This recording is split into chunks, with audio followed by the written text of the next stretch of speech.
오늘 말씀은 느헤미야 4장 1절 말씀부터 봅니다. 그러나 산발랏은 우리가 성벽을 건축한다는 것을 듣자 화를 내고 크게 격분하며 유대인들을 조롱하더라.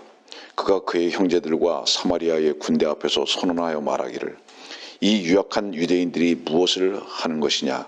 그들이 힘을 보강하겠는가? 그들이 제사를 드리려는가? 그들이 하루 만에 끝장을 내려는가? 그들이 불타버린 쓰레기 더미에서 돌들을 일으키려는가 하더라. 그때 그 곁에 있던 암몬인 토비아가 말하기를 그들이 건축하는 것 위에 여우 한 마리가 올라가도 그들의 돌 성벽을 부수어 내리리라 하더라. 오 우리 하나님이여 들으소서. 우리가 멸시를 받았으니 그들의 욕을 그들의 머리 위로 돌이키사 그들이 사로잡혀간 땅에서 먹이가 되게 하시고 그들의 죄악을 덮지 마시며 그들의 죄를 주 앞에서 지우지 마소서. 이는 그들이 건축하는 자들 앞에서 주를 경록케 하였음이니이다. 그리하여 우리가 성벽을 건축하여 모든 성벽이 연결되어 그 절반에 이르렀으니 이는 백성에게 일할 의사가 있었음이더라. 그러나 산발랏과 토비아와 아라비아인들과 암몬인들과 아스돗인들은 예루살렘 성벽이 완성되고 파손된 부분이 그치기 시작하였다 함을 듣자 심히 분노하여 그들이 함께 음모하기를 예루살렘으로 가서 싸워 방해하자 하더라. 그러므로 우리가 우리 하나님께 기도하고 그들 때문에 밤낮 그들에 대하여 파수꾼을 세웠더라. 오랜만에 느헤미야의 말씀을 강론하게 됩니다. 그 느헤미야 앞은 에스라고요. 그 다음에 느헤미야, 그 다음에 에스더, 그리고 욥기로 연결되어져서 시대적 배경은 이 느헤미야 때의 시대적 배경을 말라기 선지자는 말라기서의 일부를 기록해 놓은 것을 우리가 알게 됩니다. 오늘 우리가 느헤미야를 강론하게 되는 이유는 뭐냐면 약 2500년 전에 예언했던 느헤미야의 예언이 실제적으로 현대사에서 어떻게 이루어져 왔으며 또 지금 현재적으로 어떻게 이루어지고 있는가, 그것이 성도들의 삶을 살고 있는 우리들에게는 영적으로 어떤 교훈이 되고 어떤 경성함이 되는가에 대해서 생각해보고 강론하는 시간이 될 것입니다. 그래서 오늘의 말씀을 통해서는 두 가지가 우리가 집중해 봐야 할 필요가 있는데, 그건 뭐냐면 느헤미야 선지자를 통해서 하나님께서 예언하신 그 예언이 실제적으로 어떻게 현대적인 역사성 속에서 이루어졌는가를 조명해서 볼 것이고요. 또 하나는 뭐냐면 다시 말씀드리지만 이것이 영적인 삶을 살고 있는 우리들에게 있어 어떤 교훈을 주고 이것이 우리가 어떻게 깨어서 이 말씀 가운데 살아야 하는 것인가라는 것을 생각해 볼 시간들이 되어야 할 것입니다. 여러분들이 혹시 시간이 있으면요, 느헤미야 3장에 있는 말씀을 보면 제일 많이 나오는 단어가 계수라는 단어입니다. 계수라는 단어가 이 느헤미야 3장에 보면 놀랍게도요 37번이나 나와요. 그러니까 한 절에 하나 이상씩 계속 나온다는 겁니다. 이 느헤미야 3장은 32절로 되어 있는데 37번이나 계수라는 단어가 나온다는 건 뭐냐면 계수가 뭐죠? 새롭게 하고 수리하고, 고치고 수리하고, 이걸 말하는데 뭐를 고치고 수리하는 거냐? 이 2장 17절의 말씀 보면 예루살렘이 황폐하게 되고 그 성문들이 불에 탔으니 오라 우리가 예루살렘 성벽을 재건하고 다시는 비난을 받지 말자 하고, 18절 말씀도 보니까 일어나서 건축하자 이렇게 얘기했습니다. 이제 이것을 건축하고 재건하고 그 다음에 또 개수하고 하기 전에 그럼 한 일이 뭐냐? 그 느헤미야 1장으로 넘어가면요, 6절 말씀 보니까 이제 주의 귀를 기울이시고 주의 눈을 여시어 이제 주 앞에서 주의 종들인 이스라엘 자손을 위하여 주야로 기도하는 주의 종의 기도와 우리가 주께 대하여 범죄한 이스라엘 자손의 죄들을 자백하는 것을 들으소서. 나와 내 아버지 집이 모두 죄를 지었나이다. 성벽을 새로 만들기 전에 그리고 개수하기 전에 느헤미야와 이 유다 백성들은 하나님 앞에서 회개의 기도를 합니다. 우리가 잘못했습니다. 뭐를 잘못했느냐? 예루살렘의 성벽을 전부 다 허물어뜨려 놓은 장본인들이 사실은 우리 자신들입니다. 우리는 지키지도 않았고 소중함을 다 완전히 잃어버렸습니다.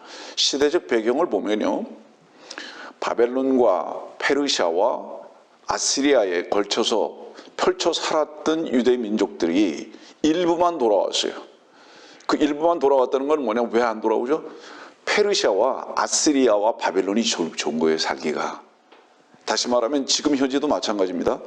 1917년 발보아 선언 이후에 1917년 발보아 선언은 뭐죠? 영국의 땅이었어요, 팔레스타인은.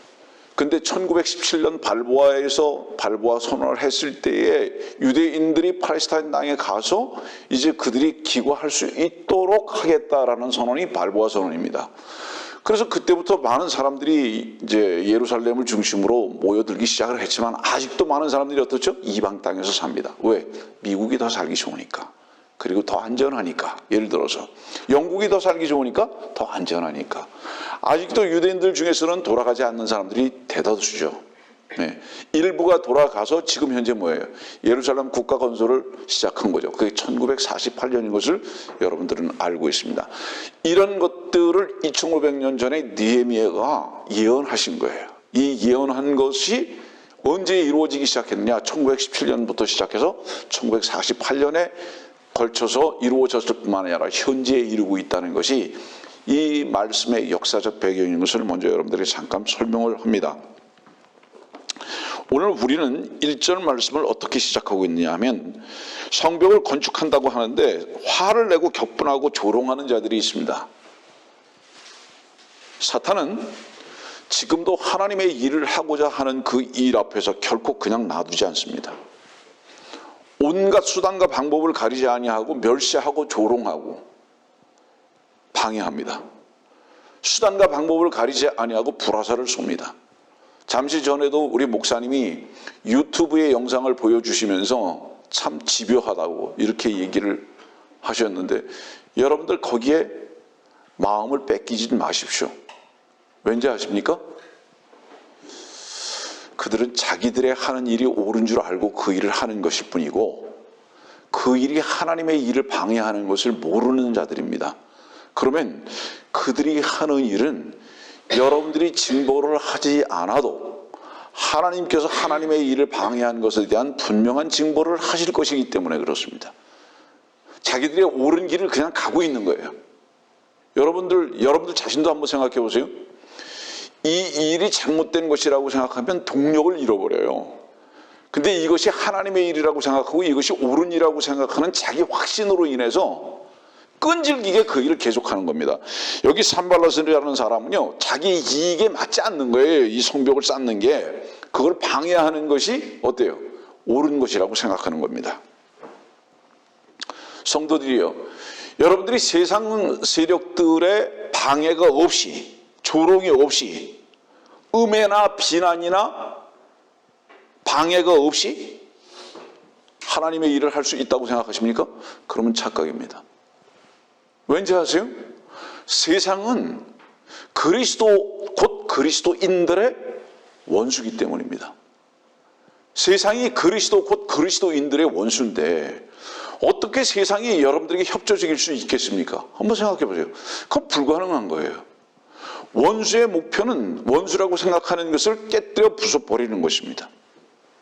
그래서 그 세상은 여러분들이 주님 앞에 주님의 일을 하고 충성하려고 할 때 결코 그대로 두지 아니하고 적개심을 갖게 되는 겁니다. 왜? 실패하게 하기 위해서.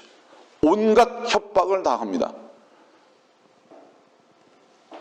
두려워서 더 이상 전쟁을 하기 싫은 거죠. 그러나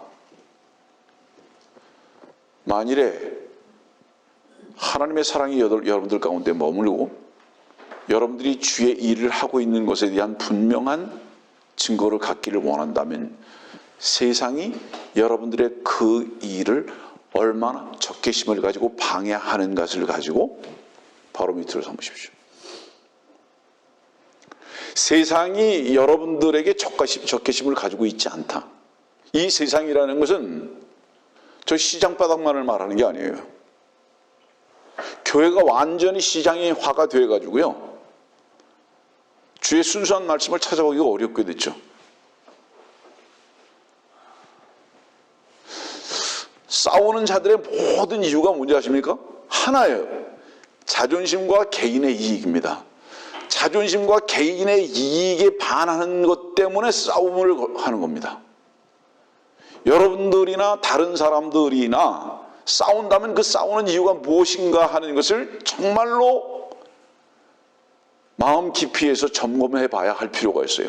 이 싸움이 주께서 시작하신 영적 싸움인가, 아니면 나의 자존심과 이익을 대변하기 위한 싸움인가를 말씀을 듣는 모든 사람들은 냉철하게 먼저 뒤집어 봐야 되는 거예요.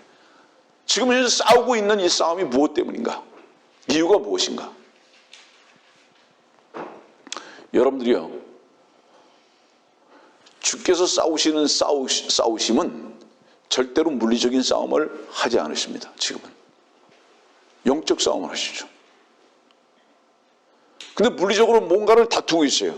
그거는 물리적인 자존심과 이익과 정확히 연결되어 있기 때문입니다.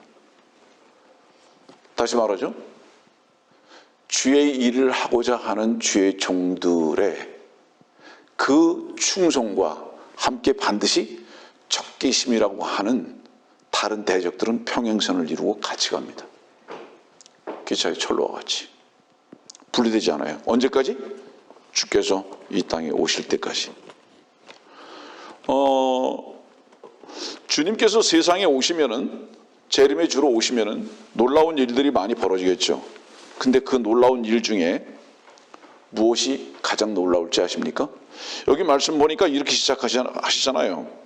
4장 1절 보니까 그러나 그러잖아요. 그러나 무슨 뜻이죠? 개수하고 건축하는 일을 반대하는 세력에 대해서 4장 1절이 부정사로 시작하는 겁니다. 그러나 싫다 말이야. 그거 재림의 주가 오시면 제일 먼저 일어나는 일이 뭔지 아세요? 그러나라는 단어가 없어집니다. 주님의 일에 부정적으로 다가서는 자들이 끝나버린다 이 말이에요. 주 안에 모든 것이 다 예만 있습니다. 아니오라는 단어가 전부 다 사라져버리는 거예요. 얼마나 놀라운 일입니까 여러분들? 이 그러나라는 불신이라는 것이 없어졌다는 것은 저항하는 자들이 끝났다는 것을 말하는 것이고요, 방해하고 막는 자들이 다 이제는 어때요? 자취를 감춰버렸다는 겁니다. 주께서 다스리는 나라죠. 근데 지금 이 느헤미야의 이 4장 1절은 뭐예요? 방해부터 시작하잖아요. 그러나 거부하는 거죠. 뭐를 거부하는 거죠? 하나님의 성벽을 쌓는 일을 조롱하고 업신여기고 멸시하고 우습게 여기는 거죠. 계제에 말합니다.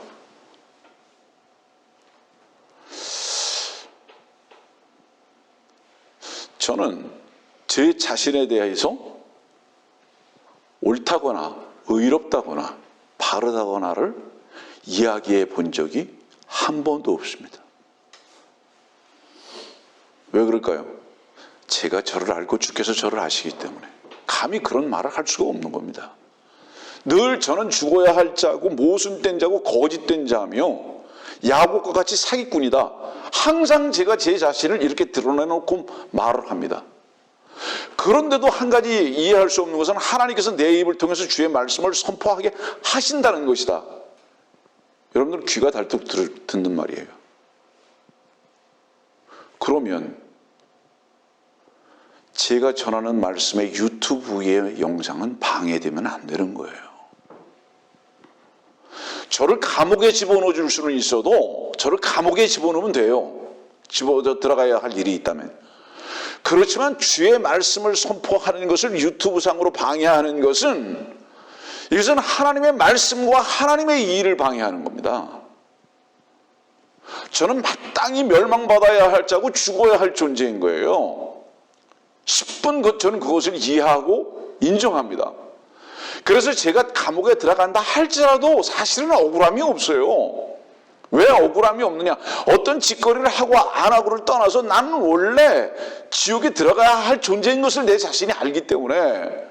그런데 그런 존재를 가지고 하나님께서 쓰셔서 말씀을 선포하신다면 그 말씀이신 주님의 일은 어때요? 방해받으면 안 되는 거예요.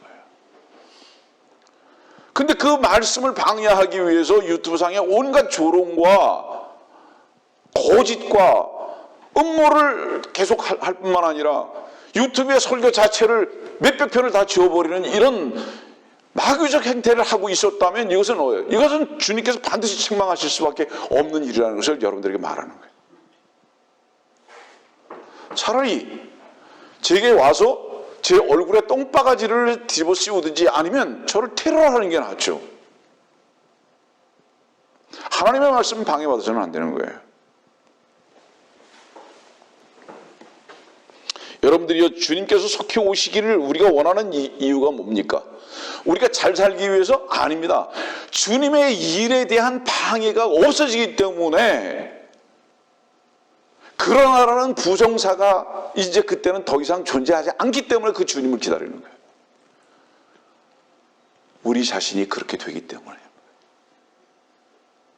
우리 자신이 주님의 일 앞에서 그러나라는 부정적인 예가 아니고 아니오라는 바로 이 말을 하지 않고 살 수 있는 온전한 순종과 충성이 주께서 오실 때에만 있을 수 있기 때문에 우리가 그 주님을 기다린다 이 말이에요.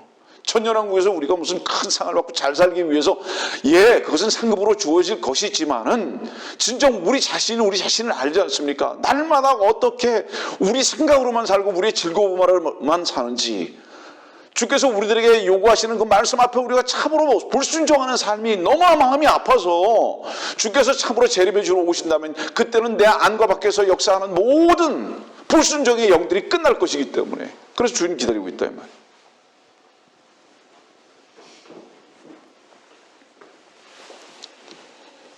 그때가 되면 주님을 대적할 수 있는 자들이 더 이상 없습니다. 그리스도로 인한 삶을 살기 때문에 어떤 억울한 삶도 없고 업신여겨지는 삶도 살지 않습니다. 그 주님을 향해서 아니오라는 세력은 완전히 자취를 감춰버릴 수밖에 없는 이 삶이 뭐죠? 이 삶이 바로 복된 삶입니다.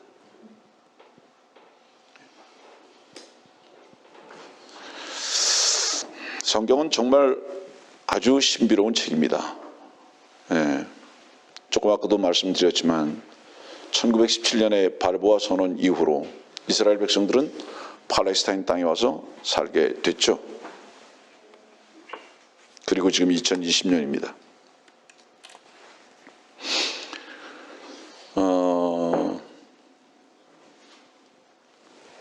다시 말하면 느헤미야나 에스라는 이스라엘을 중심으로 세계가 어떻게 움직여지고 그 팔레스타인 땅에 이스라엘 백성들이 어떻게 회개하고 돌아올 것인가에 대해서 기록하고 계신 말씀인데 2000년 동안 이스라엘은 존재 자체가 없었어요.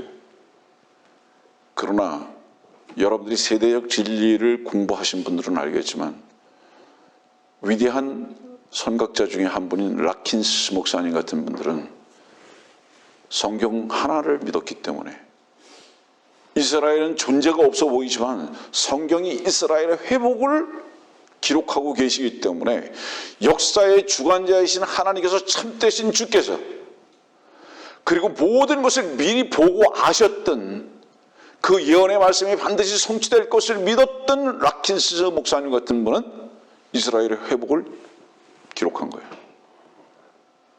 그리고 우리는 뭐예요? 성경 속에서 이스라엘이 회복된 것을 목도하고 있는 겁니다. 이것이 지금 우리가 보는 이 느헤미야예요. 우리 마태복음 24장 한번 32절 말씀 볼까요? 무화과나무의 한 비유를 배우라 그랬어요.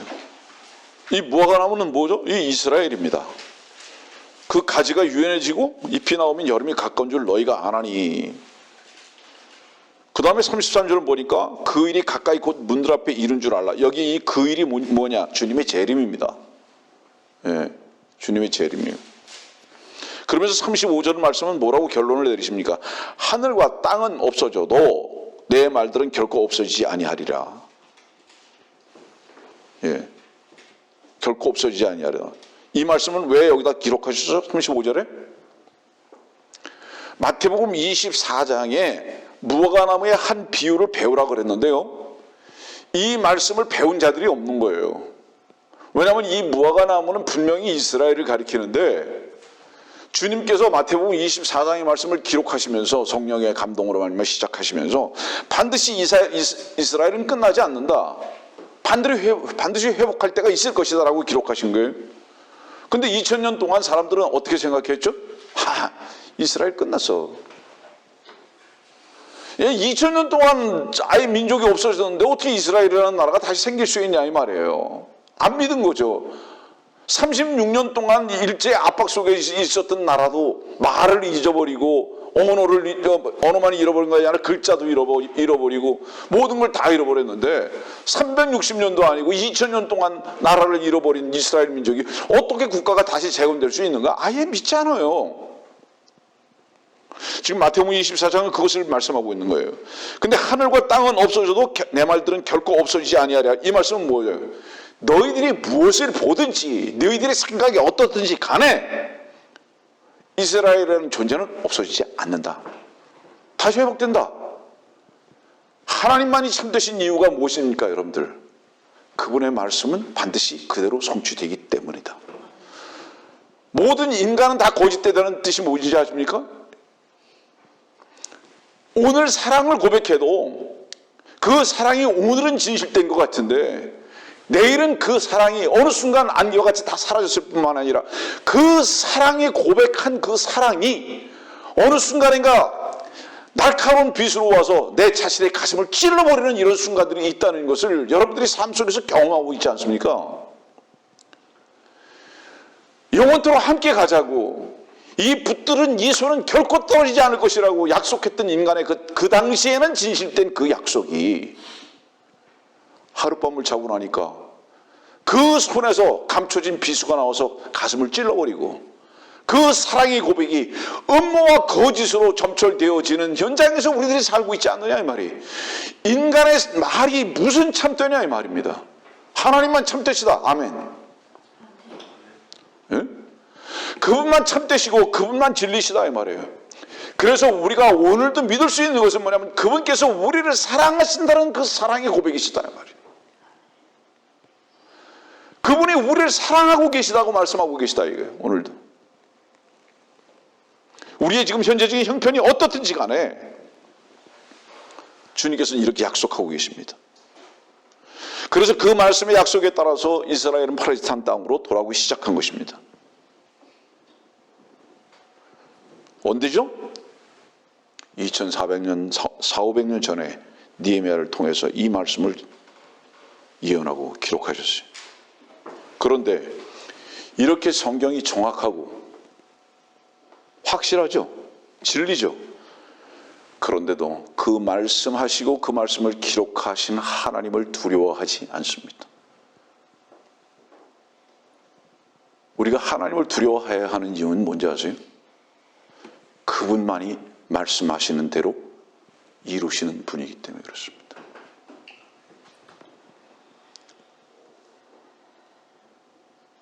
여러분들은 하나님을 두려워하고 계시는지? 사람들이요, 하나님의 말씀은 전부 다 땅에 떨어져서 다 없어지는 줄 알아요. 왜 그럴까요? 인간들은요, 자기들만 살아있기 때문에, 자기 자신만 살아있기 때문에 현재 외에는 없어요. 자기 자신의 현재. 그 다음에 자기 자신이 꿈꾸는 미래 외에는 없습니다. 그것만이 참되다고 생각하는 자기 기만이 있어요. 인간 속에. 여러분들이 결코 다른 사람들이 우리를 속이지 않습니다. 자기 자신이 자기 자신을 속이고 있을 뿐이에요. 좋은 예를 하나 들게요. 여러분들이 다른 사람들을 믿는다고요? 다른 사람들의 말을 믿는다고요? 다른 사람들의 행동을 믿는다고요? 거짓말 하지 마세요. 여러분들이 누구의 말도 안 믿습니다. 누구의 행동도 절대로 안 믿습니다. 여러분들은 무엇만 믿는지 아세요? 여러분들이 믿고 싶은 것 외에는 안 믿습니다.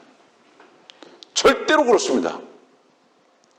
그 말이 사실이든 거짓이든 그 행동이 위선이든 참되든 자기에게 이익이 되고 자기에게 보탬이 되는 것은 믿고 싶어서 믿을 뿐이죠. 진리가 참된데도 왜 믿지 않는지 아십니까? 그것이 자기의 이익이라고 생각하지 않기 때문에 진리를 짓밟고 믿지 않는 거예요. 그러나 쓰레기, 거짓, 음모, 모함 이것들도 믿는 이유가 뭔지 아세요, 여러분들? 그것이 자기의 이익이라고 생각하기 때문에 그것을 받아들여 버리는 거예요. 그래서 거짓된 말도 각종 음모도 어때요? 점검할 생각도 안 해요. 그냥 그걸 믿고 싶어요. 지금 현재 감정적으로 어때요? 그가 가지고 있는 그 정서가 나하고 같기 때문에 함께 싸우기를 원하는 이 내적 어떤 뭐예요? 죄성 때문에 그냥 덜컥 받아들여 버리는 거예요. 다시 정의하죠. 인간은 무엇도 안 믿습니다. 믿고 싶은 것만 믿습니다. 그러면 결론적으로 뭐를 말하는 거예요? 인간은 얼마나 거짓말쟁이고 자기 자신의 욕심으로만, 자기 자신의 사랑으로만 살아가는 자들인지. 그래서 그런 자들은 지금 현재와 자기 자신이 추구하는 미래밖에 없는 거예요. 하나님께서 이렇게 말씀에 기록하고 계시고 2500년 전에 이 일이 지금 현재 성취됐음에도 불구하고 하나님 두려워하지 않아요. 안 믿어요. 얼마나 어리석어요, 인간이. 느헤미야 어떤 사람이었죠? 바벨론 포로의 2세였는데요. 이 사람은 술 맡은 관원이었어요. 여러분들, 왕의 술 맡은 관원이라는 것은 얼마나 엄청난 지위인지 아세요? 다시 말하면 술 맡은 그 일이 큰 권위를 가졌다는 것보다는요, 왕의 굳건한 신임이 없으면 그 일을 못하는 거예요. 날마다 마시는 일이잖아요. 어떤 일이 있을 수 있어요, 그 술에. 근데 이 느헤미야가 술 맡은 관원이라는 것은 뭐를 의미하냐? 왕이 아주 굉장한 믿음이 있었다는 것을 의미하는 거예요.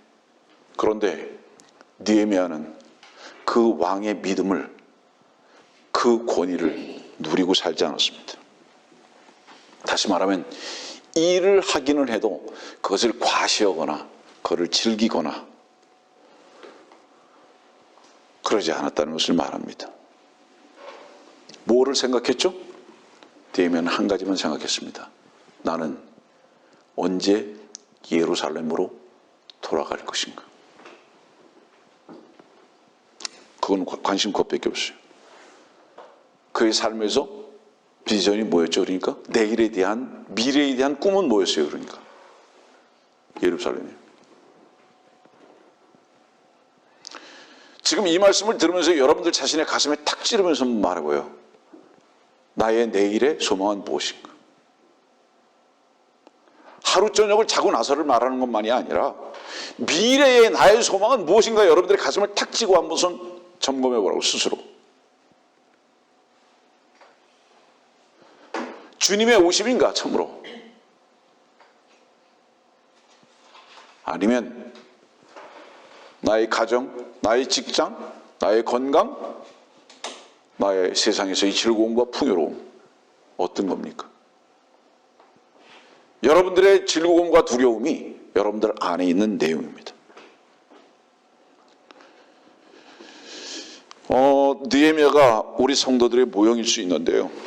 여러분들 세상에서 성공할 수 있어요?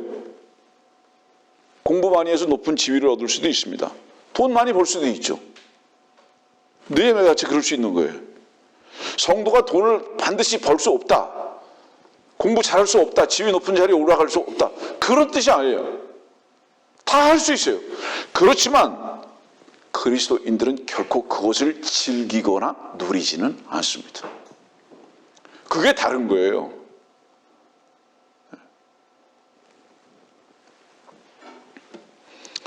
어떤 사람은 학생이고 어떤 사람은 직장인입니다. 어떤 사람들은 사업체를 가지고 있을 겁니다.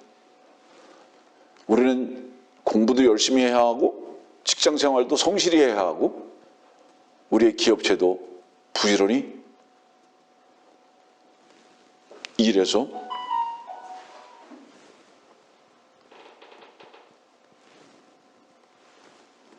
성공적인 사업체를 꾸려나가야 합니다. 그렇지만 그 모든 일은 세상을 즐기기 위해서 하는 게 아닙니다. 만일에 세상을 즐기기 위해서 그렇게 한다면 그것은 직장이 됐든 학교가 됐든 사업체가 됐든 가정이 됐든 그건 죄의 발걸음입니다. 여러분들이 직장으로 발걸음을 옮길 때, 여러분들이 학교로 발걸음을 옮길 때, 여러분들이 가정으로 돌아갈 때, 그것이 그 발걸음이 여러분들의 목적인가를 생각해 보십시오. 그것이 여러분들의 즐거움의 이유인가 생각해 보십시오. 그렇다면 여러분들은 니에미아 같이 사는 게 아니에요. 우리는 무엇이든지 할 수 있지만은 우리들의 발걸음의 실질적인 한 걸음 한 걸음은 주께서 인도하시는 대로의 삶이라는 것을 우리들의 삶 속에서 고백을 하든지, 아니면 그것을 잊어버리는 상실 때문에 괴로워하고 주님 앞에 기도하고 회개하든지.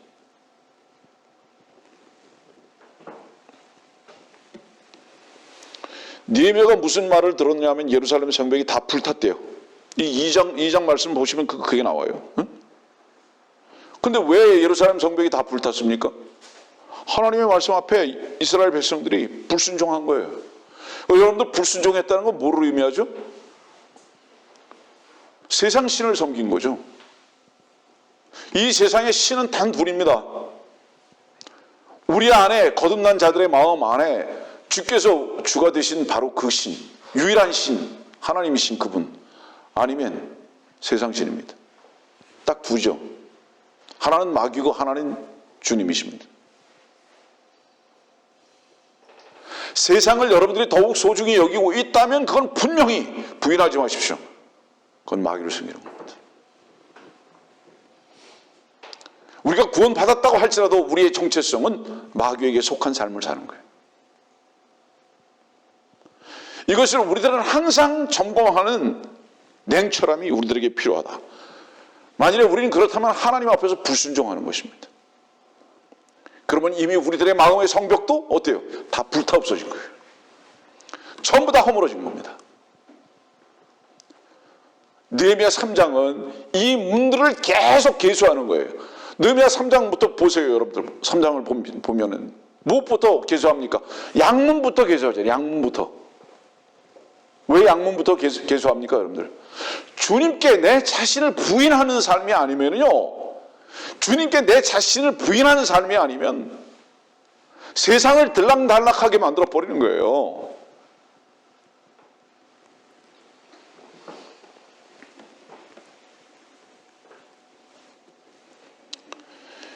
우리는 느헤미야를 통해서 역사성 속에서 유대인을 보는 것 같지만 오해하지 마십시오.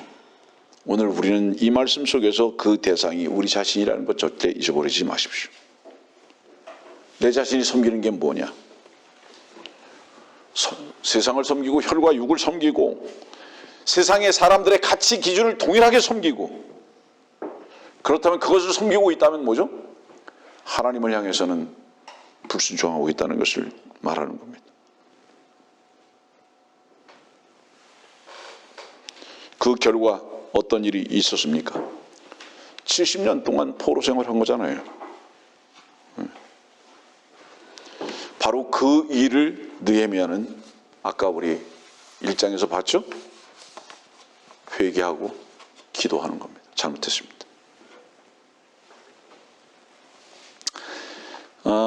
수년 전에 미국에서 교회 성도들과 함께 말씀을 전하러 어디를 갔는데, 제가 그 설교 CD를 어떤 여자분이 오길래 그 분한테 줬더니 그분이 설교 CD를 받으면서 이렇게 물어봐요.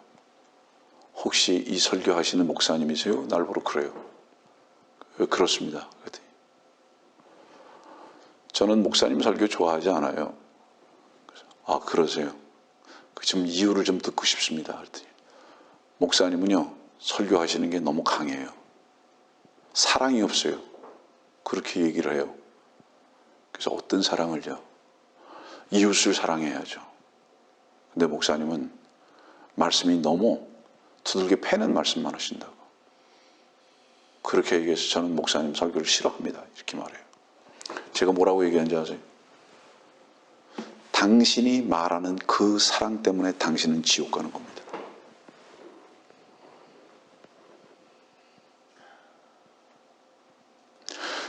그 사람이, 그 여자가 자기가 목사 사모래요. 목사 사모가 말하는 바로 그가 원하는 그 사랑 때문에 당신이 지옥 간다고. 여러분들이요, 세상 신이 우리를 지옥으로 데려가는 수단은 뭔지 아십니까, 여러분들?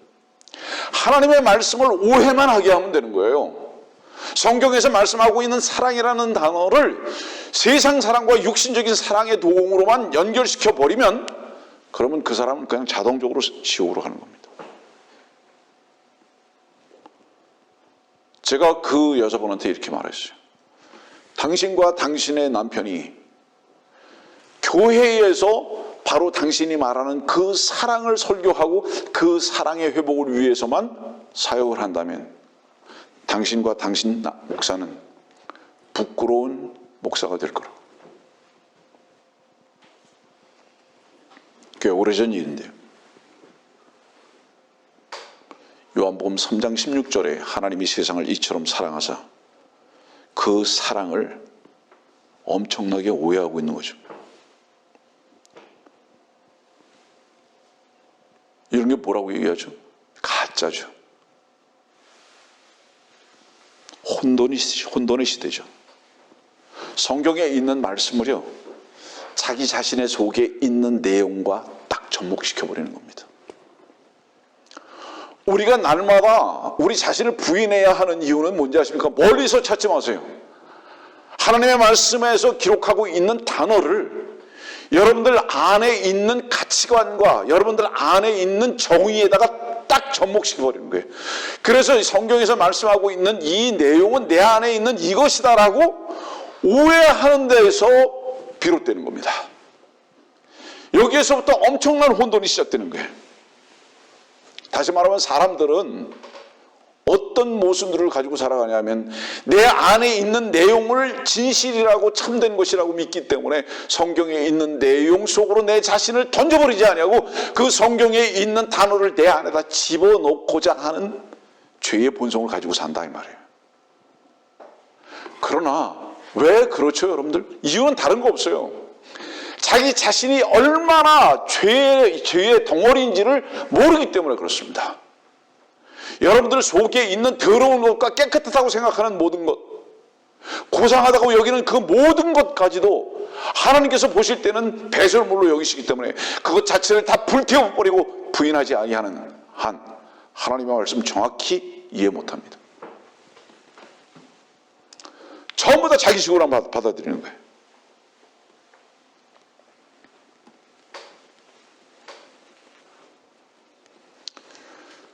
하나님께서 육신의 몸을 입고 이 땅에 내려오셔서 사랑을 확증하신 그 사랑은 인간들이 생각하는 인본적이고 세상적인 사랑하고 일치시키려고 하는 바로 이런 죄성 때문에, 다시 말하면 인간들 속에 있는 사랑이라는 그 단어와 요한복음 3장 16절의 사랑이라는 단어를 접목시키고자 하는, 일치시키고자 하는 혼돈 때문에. 누가 그렇게 했죠, 그러면? 마귀가. 그것 때문에 하나님의 말씀을 오해하게 만든 것입니다. 그 결과로 교회는 완전히 변질되어 버리고 시장이 되어버린 거예요. 시장이. 설교자들은요, 제일 하기 싫어하는 설교가 뭔지 아세요? 부정적인 설교입니다.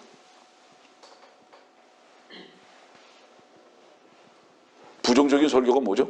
세상은 이래서 나쁘다. 세상은 이래서 불탈 것이다. 우리는 이래서 죄인이다. 우리는 이래서 거짓되다. 느헤미야는 무엇부터 시작한다고 말씀드렸죠, 여러분들? 회개부터 시작했다고. 느헤미야 1장. 바로 이 설교로부터 시작해서 성벽이 쌓아가야 하는데 이 부정적인 설교를 교회에서 끊쳐버렸다, 이 설교자들이. 기회에 있을 때 여러분들 보세요. 바울의 설교, 베드로의 설교, 선지자들의 설교. 정말입니다. 75% 이상이 전부 다 부정적인 설교입니다.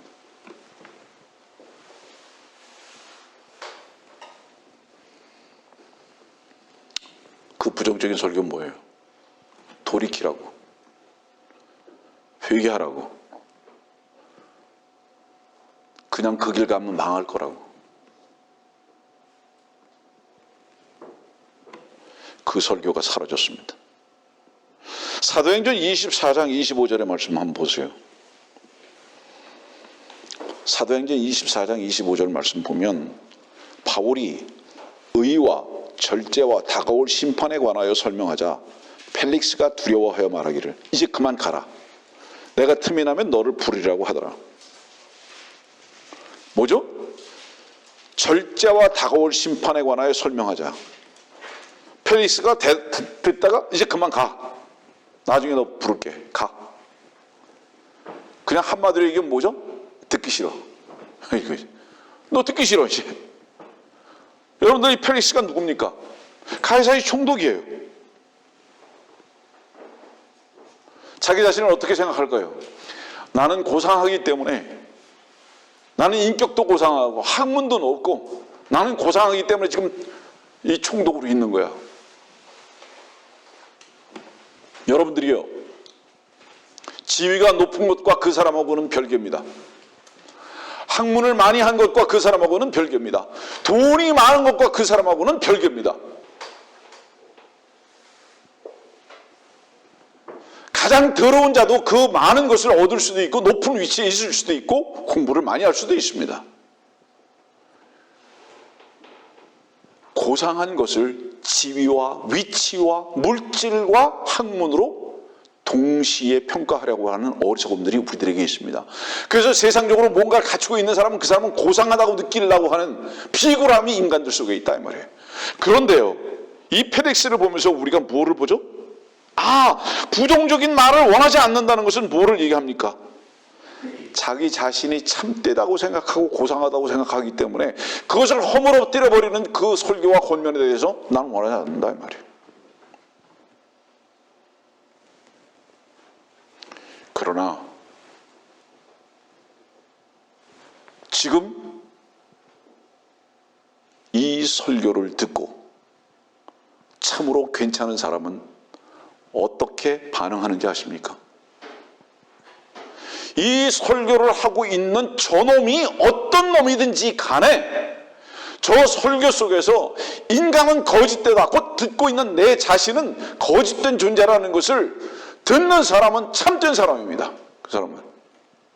그래서 그 사람은 괜찮고 참된 사람이기 때문에 나라는 인간을 보지 아니하고 내 입에서 나오는 하나님의 부정적인 말씀을 들으면서 어때요? 눈물을 흘리고 회개하고 돌이킬 수 있는 사람입니다. 그 사람은 참된 사람이에요. 나는 저 말씀을 들어보니까 나는 정말 더러운 인간이구나. 여러분들이요, 말씀을 듣고 더럽다고 생각하는 그 사람은 저와 친구가 될 수 있고 주님과 친구가 되실 수 있습니다. 내가 주님과 교제할 수 있고 주님과 먹고 마실 수 있는 이유는 무엇이냐? 나의 위치가 창녀 속에서 발견된 적이 너무나 많고 지금 현재도 그렇고, 나는 세리 속에서 발견됐기 때문이고 지금도 너무 많이 그러고, 그렇기 때문에 주님의 친구가 되었습니다. 여러분들이 주님의 친구가 되기를 원하십니까? 여러분들은 저희 위치에서 발견되십시오.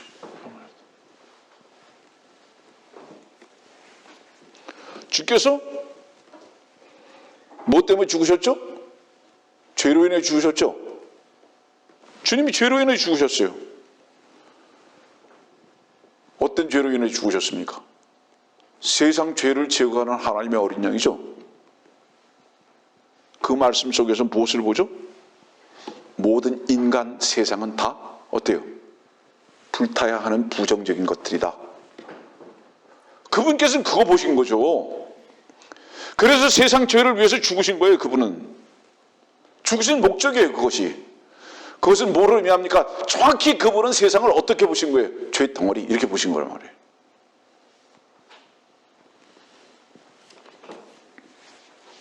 교회에 십자가는 빨갛게 칠해놓고 잘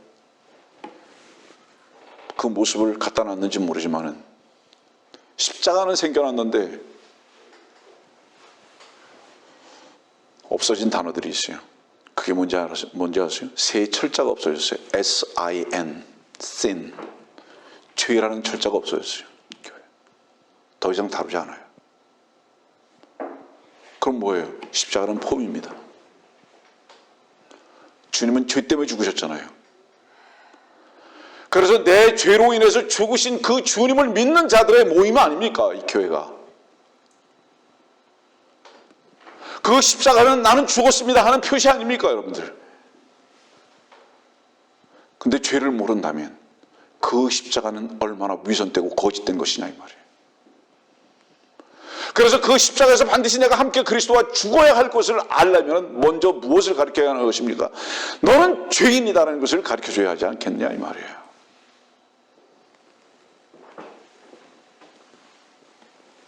창세기 3장 5절의 말씀을 보면 뱀 사탄이 이렇게 설교했죠. 너희가 그것을 먹는 날에는 너희의 눈이 열리고 너희가 신들과 같이 되어서 선과 악을 알게 되는 줄을 하나님께서 아심이라. 6절 여자가 보니 그 나무가 먹음직하고 보기에도 즐겁고 현명하게 할 만큼 탐스러운 나무인지라.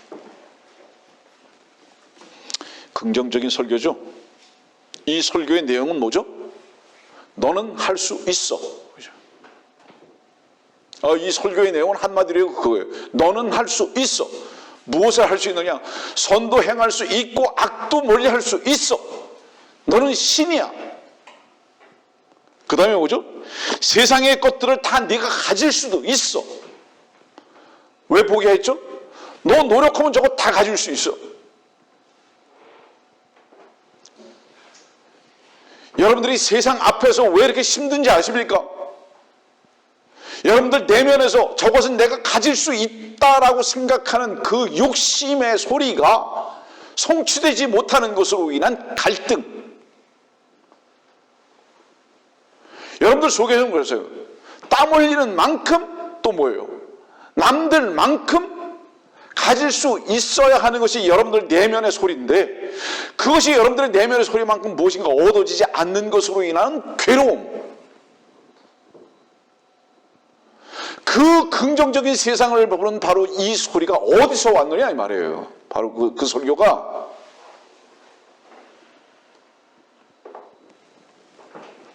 이게 창세기 3장이 뱀과 사탄이 여러분들 마음속에 이미 설교로 뿌리 내려 준 것이 아니냐 이 말이에요. 왜 나는 이렇게 살 수밖에 없을까? 남들은 저렇게 공부도 잘하고 좋은 학교 다니고 좋은 직장 갖고 돈도 많이 벌고 지위도 높아지는데 왜 나는 이렇게 살아야 하는가? 어떻게 살아야 하는 것인데요? 그리스도 안에서 살아야 하는 거 아닙니까, 여러분들?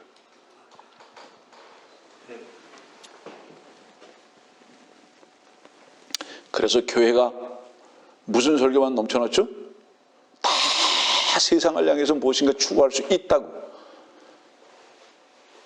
선도 할 수 있고 악도 물리칠 수 있다고. 이런 설교만 넘쳐나게 되지 않느냐 이 말이에요. 그래서 그런 목사들이 어때요? 다 환영받고. 가짜 목사라는 게 뭔지 아세요, 여러분들? 신학교 안 나왔다고요? 안수 안 받았다고요? 가짜 목사는 뭔지 아세요, 여러분들? 하나님의 말씀을 변질시키는 거예요. 세상의 것을 받아들이게 하는 것입니다, 여러분들. 자기 부인으로 끌고 가지 않아요.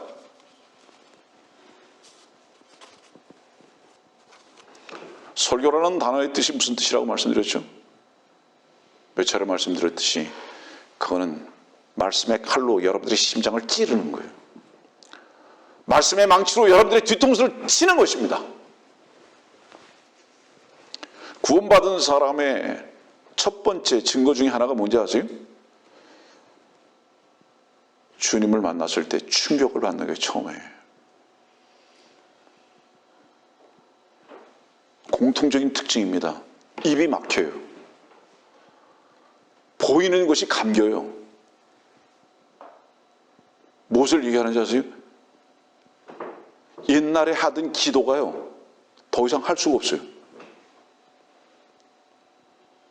그래서 기도 앞에 입이 딱 막혀버려요. 왜? 옛날에 세상 것만 구했잖아요. 그 속에 뭐가 있었던 거예요?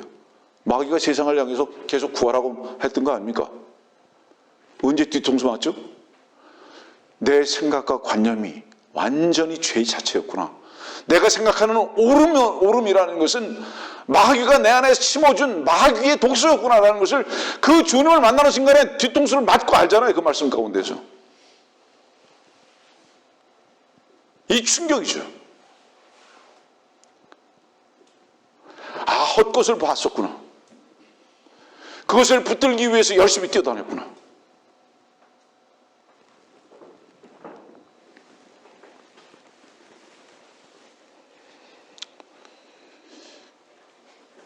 교회에서 하나님의 말씀을 가지고 찌르고 때리고 하는 바로 이런 설교를 하지 않는 목사는 비굴한 목사입니다. 그건 거짓된 목사입니다. 부정적인 설교를 하지 않는 사람은 자기 배만을 생각하는 거예요. 왜 그러죠? 사람들을 얻으려면 부정적 설교를 하면 안 됩니다. 사람들을 얻어야 되잖아요. 사람들을 인정해 주지 않으면 절대로 자기 자신이 인정받지 않아요. 받지 못해요. 여러분들 자신이 인정받으려면 어떻게 해야 하는지 아세요? 사람들을 인정해 주면 됩니다. 그러면 자기 자신도 인정받을 수 있어요. 그런데 사람들을 인정하려고 할 때에 여러분들 안에 계신 주님께서는 여러분들에게 뭐라고 말씀하시는지 한번 들어보신 적은 있으십니까? 비굴한 겁니다. 그럴 때.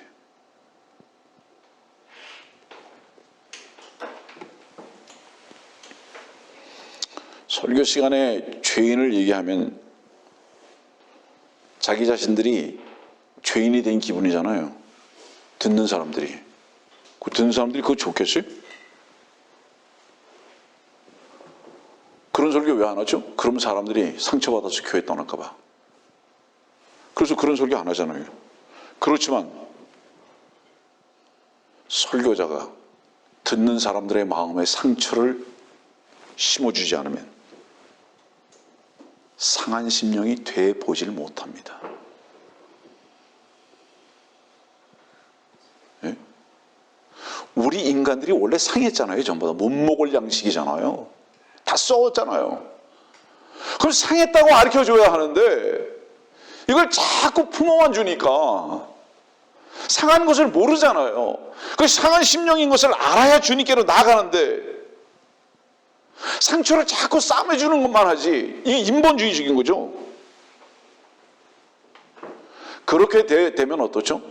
예배당 나오는 사람이 그 사람의 사람이 될 줄은 모르지만 절대로 그 사람이 온전한 의사이신 주님께로 나아갈 기회를 완전히 차단시켜버리는 거예요. 이게 사탄의 일이죠. 이것이 교회에서 하는 일이라고 착각하게 만들어버리고 말았다 이 말이에요. 시편 51편 한번 봅시다. 4절 말씀 보면 주만을 거역하여 내가 죄를 지었으며 주의 목전에서 이 악한 행실을 행하였으니. 다윗이 유대의 왕이에요. 이스라엘 왕이에요. 근데 죄를 고백하고 있습니다. 왕인데 죄를 고백하고 있어요. 누가복음 15장의 말씀 보면 탕자가 아버지 앞에 돌아와가지고 뭐라고 그러죠? 21절에 내가 하늘을 거역하여 아버지 앞에 죄를 지었나이다. 이 두 말씀을 여러분들에게 지금 소개한 이유가 뭔지 아세요? 시편 51편 누가복음 15장. 주님 하나님 아버지께 돌아오려면 반드시 어때야 하느냐? 죄를 발견해야 하는 겁니다. 반드시 주께 돌아오려면 전제가 무엇이냐? 자기의 위치에서 죄를 발견하는 겁니다. 난 탕자구나. 나는 죄 아래 살고 있구나. 다시 말하면 무슨 말씀이에요? 오늘의 설교 말씀에 의하면 자기의 부정적인 위치를 발견해야 하는 것입니다. 하나님 아버지와 분리된 삶을 나는 살고 있구나.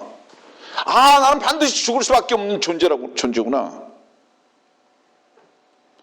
그런데 교회가 무엇만 주고 있죠? 바카스만 주고 있죠. 바카스는 뭐예요? 취하는 거잖아요. 여러분들이 알다시피 바카스는 힐압의 신 아닙니까? 술신인데. 힐압의 술의 신이 예배당에 가득해가지고 예배당 오는 사람들에게 계속 그 술만 먹이는 거예요. 바카스만. 계속 진통제만 먹이는 겁니다.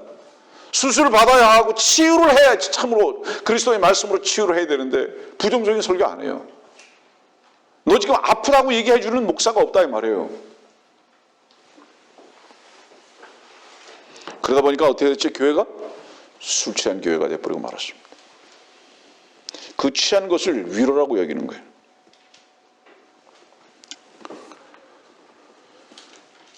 죄라는 단어가 성경 어디에 처음 나옵니까? 창세기 4장 7절에 나오잖아요. 네가 바르게 행하지 않으면 죄가 문 앞에 엎드리느니라. 죄의 욕망이 내게 있으니 너는 죄를 다스릴지니라. 한 절에 죄라는 단어가 처음에 등장하는데 3번이나 나옵니다. 성경에 죄라는 단어가 처음 나오죠. 여기 이 죄에 대한 그 정의를 뭐라고 말씀하셨죠? 바르게 행하지 아니하는 것. 이게 죄다. 바르게 행하지 아니하는 것이 죄다. 오해하지 마세요. 너 똑바로 살지 못했기 때문에 죄야. 이렇게 말하지 않았어요. 너 나쁜 짓 했기 때문에 죄야. 이렇게 말씀하지 않았어요. 바르게 행하지 않은 것이 죄다. 그럼 바르게 행하는 건 뭡니까? 이 말씀 속에서. 바르게 행한 것은 양이 죽을 때 같이 죽는 제사를 말하는 거예요. 네? 양이 죽는 제물로 죽을 때에 너도 같이 죽었느냐? 그래서 창세기 4장을 보세요. 아벨은 양과 하나 된 말씀을 계속하고 계시거든요. 양과 그 제물은 받으셨다. 하나예요. 하나. 바르게 행하는 것이 무엇이냐? 세상 죄를 제거하는 하나님의 어린 양이신 주님께 속한 것이다. 그분이 죽을 때 죽는 것이다. 이게 바르게 행하는 것이다 이 말이에요. 하나님께서 이 죄의 문제를 그럼 어디서 찾으신 겁니까? 바르게만 행하지 않는 것. 다시 말하면 뭐예요? 네가 네 자신을 쓰는 것, 네 자신을 부인하고 죽지 않는 것은 전부 다 뭐예요? 다 죄다 이 말이에요. 다 죄다. 어떤 짓거리의 문제가 아니다 이 말이에요. 그래서 요한복음 3장 18절 19절은 죄에 대해서 뭐라고 말씀하셨죠? 이것이 정죄니 그랬잖아요. 하나님의 아들 믿지 아니하는 것. 이것이 정죄다. 믿는다는 건 뭐죠? 자기 자신은 완전히 끝나버리고 그분께 속한 자가 되는 거예요. 그 생명 안에 하나가 되는 것을 말하는 겁니다. 이런 말씀들을 전부 다 자의적으로만 오해하고 받아들이고 생각하는 종교인들밖에는 없다. 이것을 죄라고 가르쳐줘야 한다.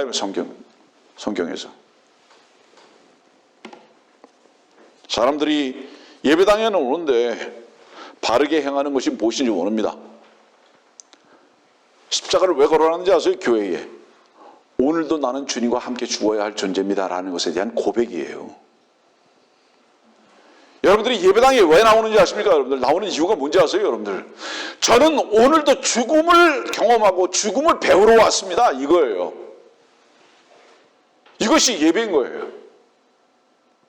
왜? 내가 살아있는 한 몸부림치게 착한 일을 하고 살아도 나는 역시 죄인이라고 하나님께서 말씀하셨기 때문에 나는 다만 죽을 것입니다 라고 이 죽음을 배우기 위해서 오는 게 예배당이다 이 말이에요.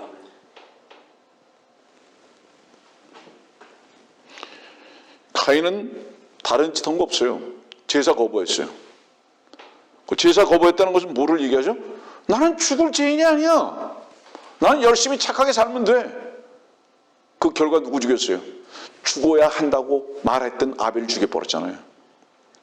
형, 카인 형, 들에 갔어요? 전도하러 갔잖아요.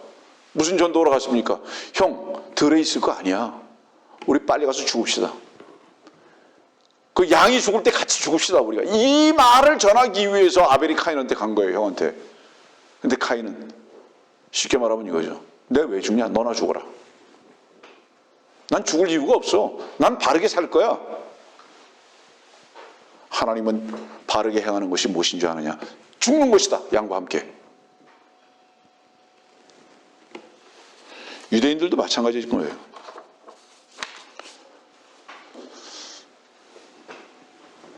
주께서 십자가 지고 죽으셨어요? 죽으셨어요? 왜? 그걸 믿었습니까 여러분들? 전제가 뭐죠 그러면? 그것을 믿었다는 것은 당신이 반드시 죽어야 할 죄인이었다는 것이 전제된 거예요. 남김없이 죽어야 할 존재라는 것이 전제가 된 거예요. 주님께서 여러분들을 위해서 죽으신 것을 여러분들이 만일에 믿었다면 여러분들은 남김없이 죄인이었다는 것을 받아들였다는 것을 의미하는 거예요. 이것을 위선적으로만 생각하고 있는 모임이 교회와 종교가 돼버리고 말았다 이 말이에요. 그래서 십자가를 자랑만 하고 폰만 잡고 있단 말이에요.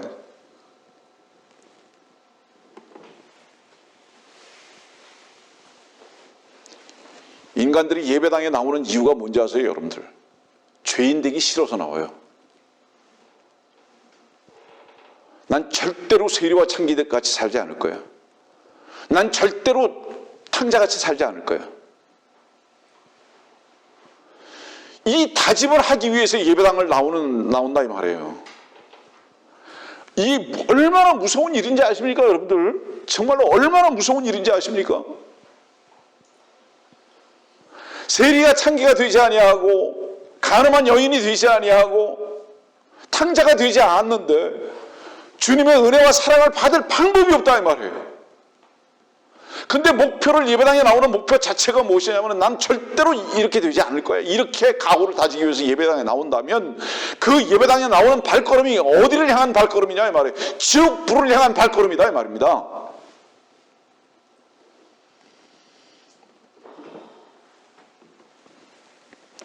그래서 인간들이 예배당에 나오는 자체가 무엇이냐면 고상한 사람 되려고, 선한 사람 되려고. 누구를 카피하는 거죠? 빛의 천사를 카피하는 겁니다.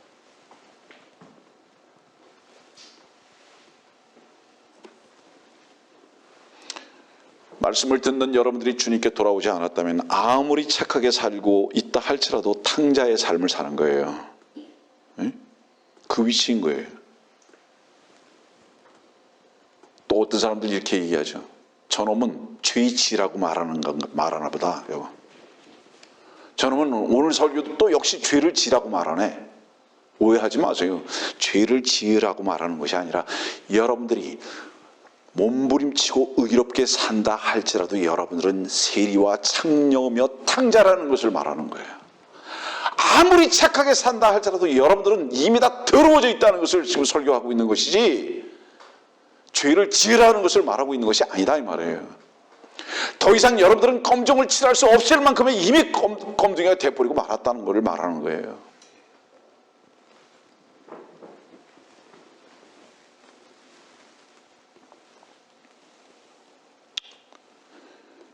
창세기 13장 13절의 말씀 보면 그러나 소돔인들은 사악하였고 주 앞에 극심한 죄인이었더라.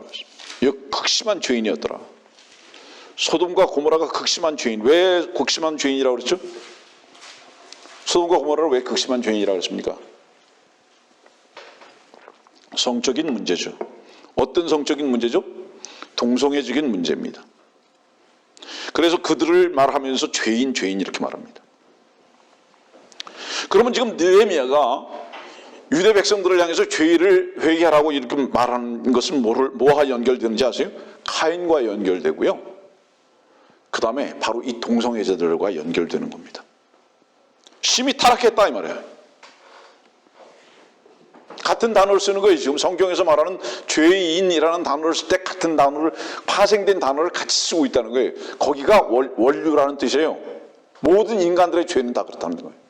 그럼 이것을 우리가 어떻게 찾을까요? 너희들은 카인과 같이 살인자다.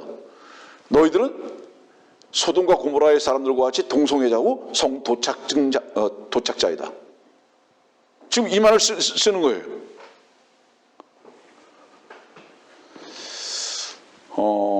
새로운 말씀을 좀 여러분들에게 드립니다. 성경에서 말씀하고 있는 동성애가 뭔지 아세요? 사랑을 해서는 안 될 자들과의 사랑이죠. 그죠? 인본주의적인 사랑을 성도착이라고 말해요, 성경에서. 인간이 인간을 사랑하는 거. 그거를 가리키는 거예요. 아세요, 여러분들? 인간은 누구를 사랑할 수 있는 자가 아니라 사랑을 받아야만 될 자들이에요.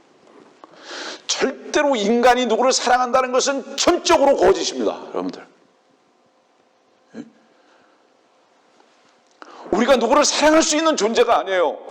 우리는 불쌍히 여김을 받아야 할 존재이고 사랑을 받아야 할 존재이지 누구를 사랑할 수 있는 존재들이 아님에도 불구하고 인간이 인간을 사랑하려고 한다면 하나님께서는 바로 이것을 뭐라고 말씀하시냐, 이것이 동성애다, 이것이 성도택이다, 이렇게 정의하고 계신 것이다 이 말이에요.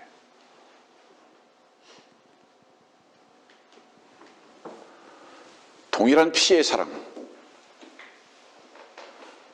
동일한 피와 피의 만남, 주님의 보혈만이 참으로 우리를 사랑하실 수 있는 참다운 사랑이었음을 누리고 고백하고,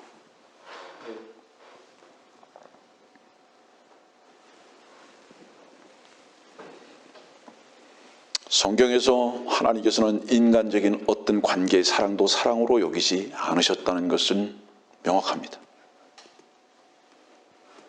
그럼 동성애자들의 특징이 뭐죠? 동성애자들의 특징이 뭔지 아세요, 여러분들? 한국에는 아직 제가 그런 깃발을 본 적이 없는데 미국에 가면 그 교회, 많은 교회들이 이 무지개 색깔의 깃발을 걸어놓고 동성애자들을 부르죠. 혹여 여러분들 말씀을 듣는 사람들 주변에 그런 우산 가지고 다니는 사람들이 있으면 못 가지고 다니게 하십시오. 한국에 와보니까 미국에 없는 우산들이 보입니다. 그 뭐예요? 무지개 색깔 우산 쓰고 다니는 거예요. 이거 전부 다 동성애자들이 퍼뜨리고 있는 거예요. 샌프란시스코 가면은요, 그 동성애자들의 거리가 있거든요. 거기 가면 그 깃발들 쫙 다 걸어놨습니다. 그들의 목표가 뭔지 아세요? 내가 동성애자인데 너도 동성애자가 되라. 다시 말하면 동성애를 계속 퍼뜨리는 겁니다. 인간들끼리 사랑은 무엇을 퍼뜨리는지 아셔요? 내가 너를 사랑하니 너도 나를 사랑해라. 이와 같이 다른 사람들도 사랑해라. 다시 말합니다. 주의 참사랑 외에는 사랑이 아님을 알아야 돼요. 전부 다 거래다. 그리고 그 인간적인 사랑은 그가 죄인인 것 같이 나도 죄로 이끌어가는 수단으로만 사용될 뿐이다. 관계를 그럼 단정하자는 얘기냐? 아니, 모든 관계는 주님 앞에서 정의하라.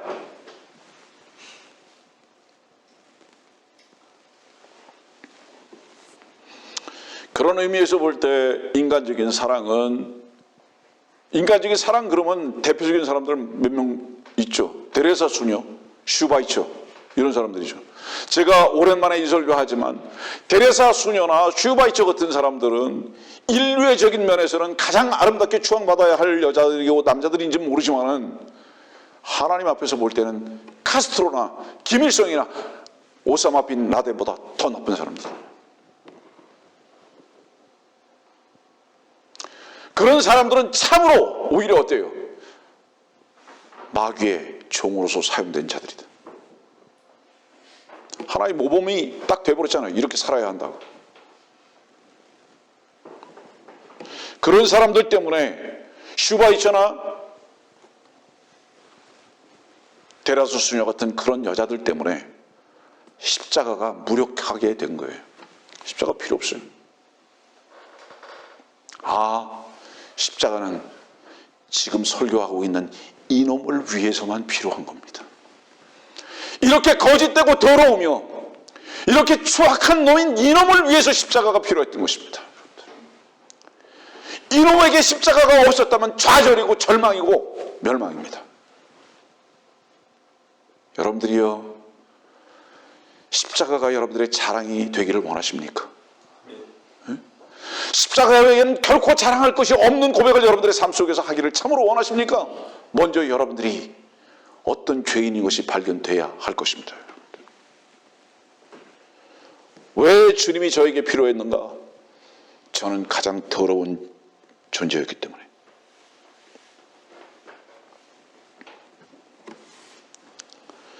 주님께서요, 마지막 설교를 누구에게 하셨다고 생각합니까? 주님의 마지막 설교는 빌라도에게 하셨습니다. 빌라도에게 무슨 설교 하셨는지 아세요? 요한복음 19장 11절 말씀 보면 예수께서 대답하시기를 위에서 내게 주신 것이 아니면 너는 나를 대적할 아무런 권세도 갖지 못하였을 것이니라. 그러므로 나를 너에게 넘겨둔 자는 더 큰 죄를 진 것이니라고 하니, 죄에 대해서 마지막 설교하셨어요. 죄에 대한 설교?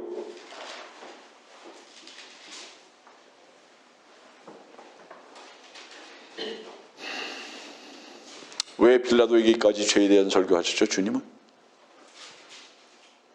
죄에 대한 책망의 설교, 부정적인 설교를 하지 않는 목사와 부모들은 네 마음대로 살아도 좋다 이거예요.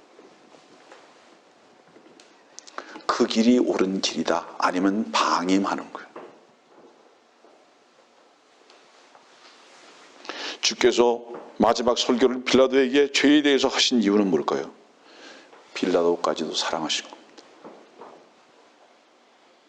이 설교가 교회에 계속돼야 합니다. 그래서 이 교회의 마지막 설교는 죄에 대한 설교와 십자가에 대한 설교와 그것을 통해서 우리가 하나 될 수밖에 없어야 하는 위치에서 주님의 은혜를 발견하는 것으로 데려가야 하는 것이 이 교회의 마지막 설교가 되어야 한다. 시간이 너무 많이 갔네요 벌써. 이거 어떡하죠?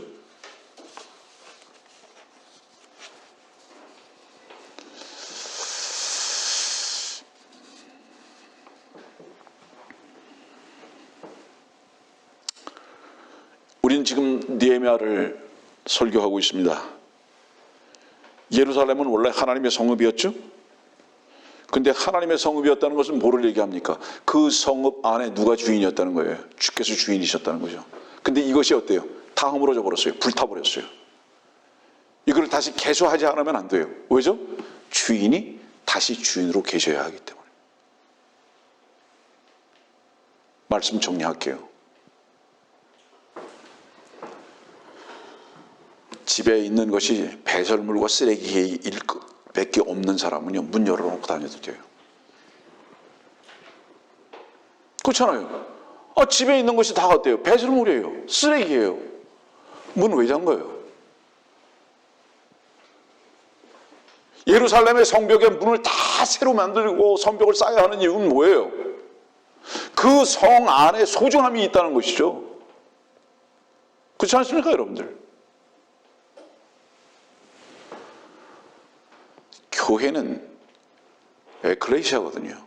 무엇으로 성이 쌓여져야 하는지 아십니까? 여러분들은 성전이죠. 주님의 성전이죠. 무엇으로 이 성벽이 쌓여져야 하는지 아세요? 주의 말씀의 칼로 성벽이 딱 쌓여져야 돼요. 다 허물어져 버렸어요. 무엇을 의미하죠? 여러분들 속과 나의 속의 소중함을 이미 상실했다는 것을 의미하는 겁니다. 세상에 불타야 할 것과 쓰레기들, 배설물들이 우리 안에 가득하기 때문에 세상과 우리가 연합해서 그냥 같이 사는 거예요. 똑같은 가치를 그냥 누리면서 사는 거예요. 이미 우리 안에 보물이신 주님께서 상실되었다는 것을 의미하는 것입니다.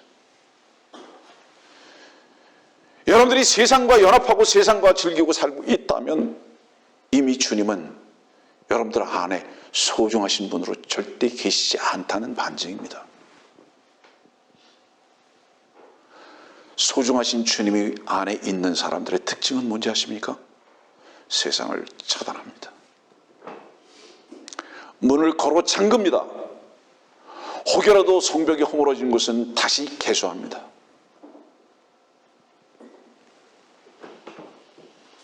주님께서는 아담에게 뭐라고 말씀하셨죠? 에덴을 지키라고. 근데 무엇에 의해서 에덴이 점령당했습니까? 마귀에게 의해서 점령당해 버렸죠. 그러면서 세상이 에덴으로 들어와 버렸죠. 여러분들 안에 주님께서 계신 성전인데 그 주님의 소중함을 소유하고 사십니까?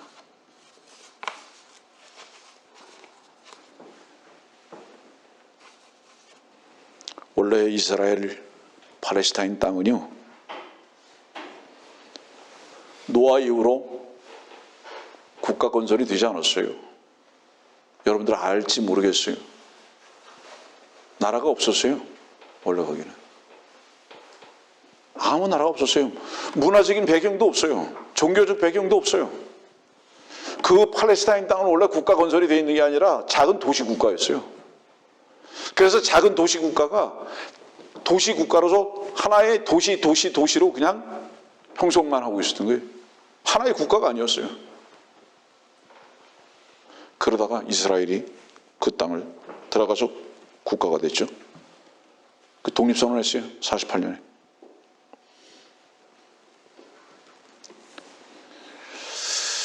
혹시 알지 모르겠습니다. PLO가 뭔지 아십니까? 팔레스타인 해방기구 PLO. 여러분들 지금 팔레스타인은요 국가가 아니에요.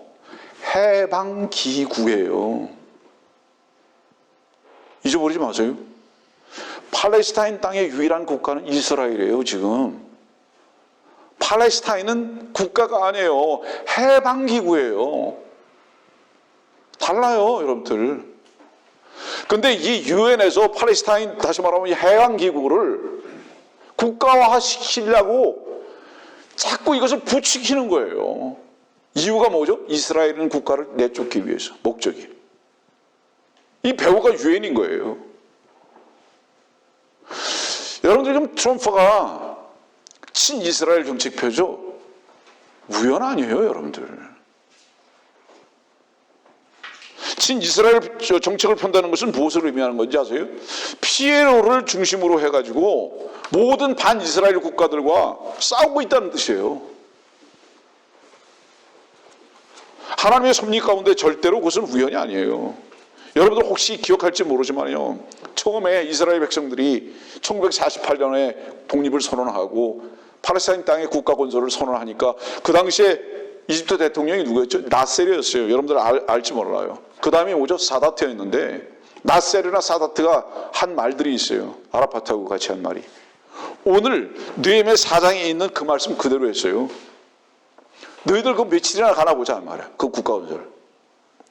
그래가지고 일어났던 일이 뭐죠? 6.1 전쟁이에요. 중동 6.1 전쟁. 그리고 7절 말씀 보세요. 여러분들 그 7절. 느헤미야 4장 7절. 산발락과 토비아와 아라비아인들과 암몬인들과 아스돗인들은 예루살렘 성벽이 완성되고 파송된 부분이 그치기 시작하였다 함을 듣자 심히 분노하여 그들이 함께 음모하기를 예루살렘으로 가서 싸워 방해하자 하더라.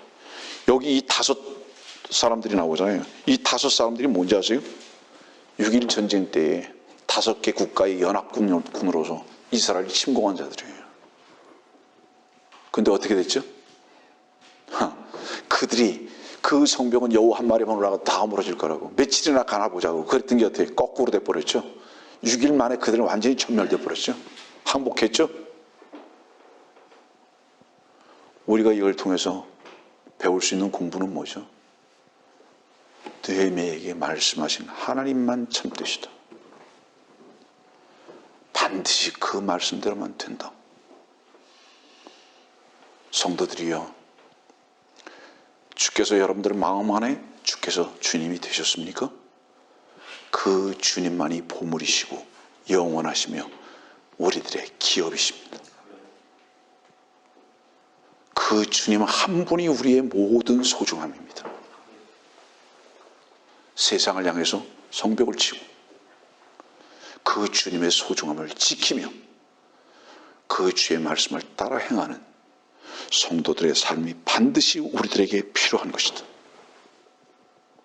오늘의 말씀을 통해서 우리는 하나님 한 분이 살아계시고 역사의 주관자이실 뿐만 아니라 성도들의 유일한 교훈이고 본이 되어야 한다는 말씀을 가르치고 계시다는 것을 잊지 마시기 바랍니다.